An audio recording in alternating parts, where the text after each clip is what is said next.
Hello, my name is Alexander Ketchkaish, and today I'm going to be discussing my final paper on koan and a few models, philosophical models you can use to interpret Zen koan, as well as some historical context and specific examples.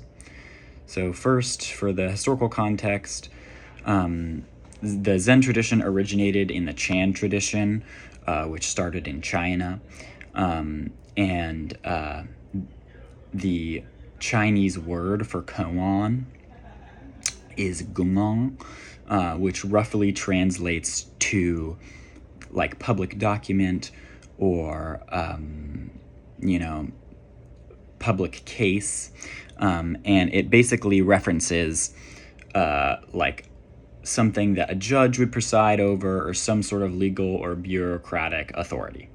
And the reason why these Chan Buddhist teachers picked this word, I think, is because it denotes that these writings and teachings have a little bit of authority, in this case Dharma authority and not bureaucratic or governmental authority. And so that's where the name comes from. Another important part of historical context to note is that the Western understanding of koan or gongong for a really long time has been skewed because at the time when these collections of koan were first translated around the 12th and 13th century, the majority of Western academics and philosophers that were coming to China to receive this and translate this were Christian and oftentimes missionaries, and so that caused them frequently to try to interpret these the Zen tradition and specifically these koan in a way that still meshes and works good with Christianity as a whole. And obviously that causes a lot of issues. Similarly, they oftentimes put Zen tradition and Zen literature in boxes with other Asian traditions, just because that was the nature of being a scholar, I guess, at that time. Really, there was no comparative philosophy knowledge. And so another thing to note as well about some historical context is that many times Western audiences sort of viewed koan more as riddles, which is basically the exact opposite of what they are, because they are not supposed to be approached like a riddle with an intellectual lens or a logical lens. That's literally the exact not purpose. The purpose, one of the main purposes of Zen koan, is to try to approach it with a non-intellectual, non-logical, open lens.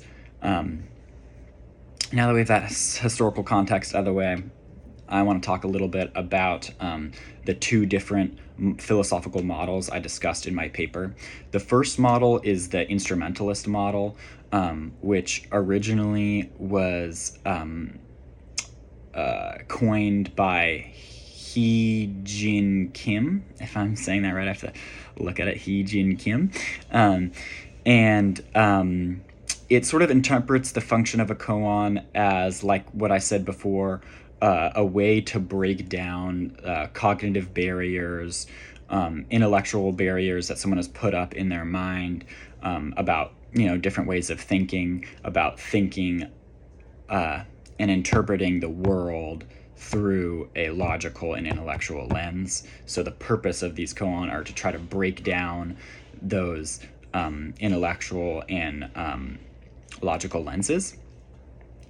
So basically, within the context of the instrumentalist model, there's lots of different ways that you can, practice with a koan, but primarily it's through repetition and trying to enter a state of kensho, which is basically this state of non-consciousness that one can reach through meditation and practicing with the koan.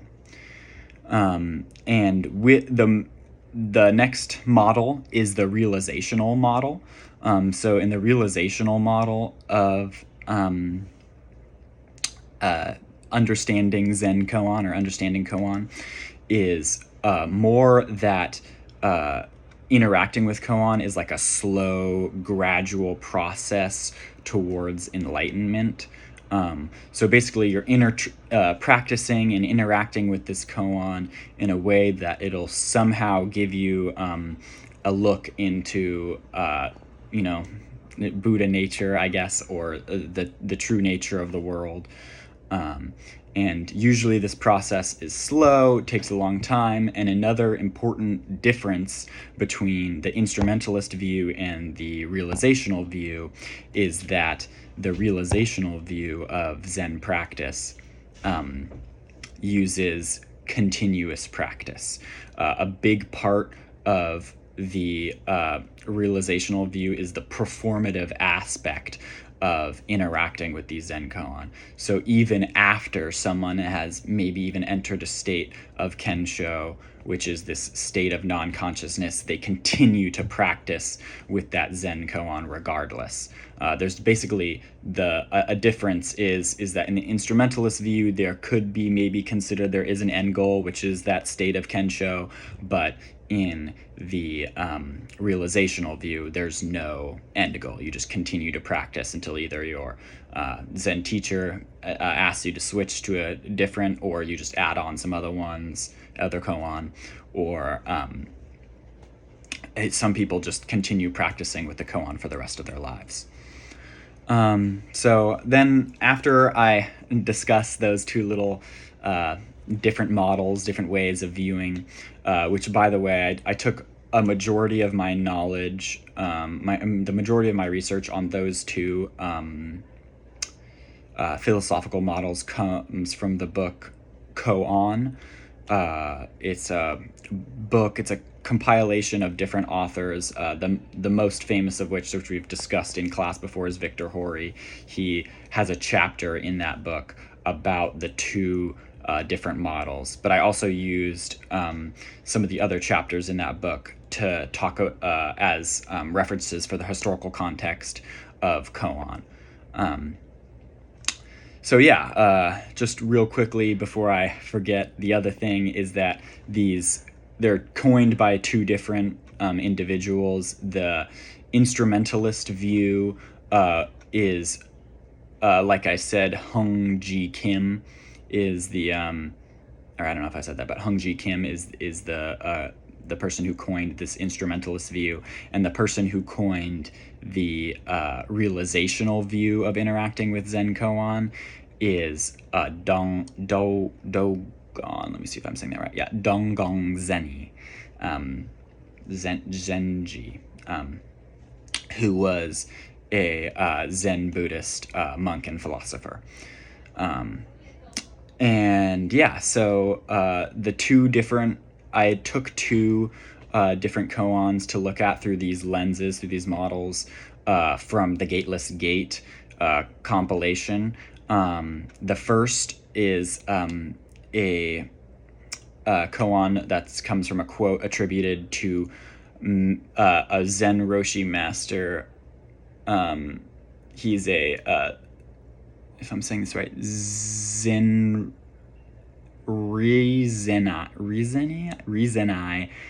master Waken Shintai, and basically his quote is a question: why has the Western barbarian no beard? Which is obviously a interesting and semi-illogical thing. As a little bit of context to this koan, the Western barbarian is most likely referring to Bodhidharma because he has that moniker of Western barbarian.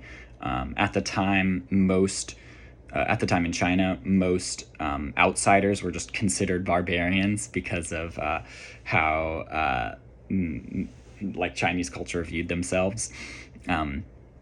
at the time. And yeah, so that's that first one. I discuss it through both lenses, through the instrumentalist lens and through the realizational lens. And the next koan I discuss is another very famous koan from Joshu, and it goes like this. A monk asked Joshu in all earnestness, I have just entered this monastery. I beg you, master, please give me instructions. Joshu then asked, have you eaten your rice gruel yet? The monk answered, yes, I have. Joshu said, then wash your bowls. The monk attained some realization. And so this is another very famous koan, also taken from the Gateless Gate. And again, I look at it through both the instrumentalist view and the realizational view.